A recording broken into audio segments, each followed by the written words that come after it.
இப்ப இப்ப நம்மளுக்கு தேவையான அளவு உப்பு சேர்த்துக்கலாம்.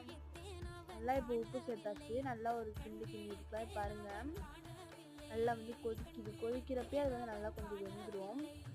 பார்த்தீங்கன்னா நல்லா வெந்துருச்சு. வேகிறப்பயே நீங்கள் வந்து அந்த தண்ணியெலாம் வடிச்சுட்டு அந்த எடுத்து வச்சுக்கோங்க.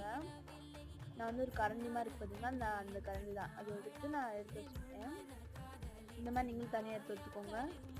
பாருங்கள் எம்மி நூடுல்ஸ் ரெடியாக போகுது இன்னும் கொஞ்சம் நேரத்தில்.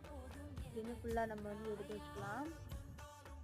ஒரு பிளேட்டில் வந்து மாற்றி வச்சுக்கோங்க. அப்படி பாருங்கள் நூடுல்ஸ் மாதிரியே இருக்குது. ஆனால் நான் முறுக்கு புளியரில் போட்டனால கொஞ்சம் பெருசாக இருக்கு. இப்போ மறுபடியும் இன்னொரு வாட்சத்தில் எடுத்து அதில் கொஞ்சம் எண்ணெய் சேர்த்துக்கோங்க. அந்த எண்ணெயில் கொஞ்சம் கடுகு சேர்த்துக்கோங்க. கடுகு நல்லா வெடிக்கவும் கருவேப்பிலை சேர்த்துக்கோங்க. சேர்த்துட்டு நல்லா கிண்டி விட்டுக்கோங்க. அந்த கருவேப்பிலை வந்து கொஞ்சம் கருகிற மாதிரி நல்லா வதங்குற மாதிரி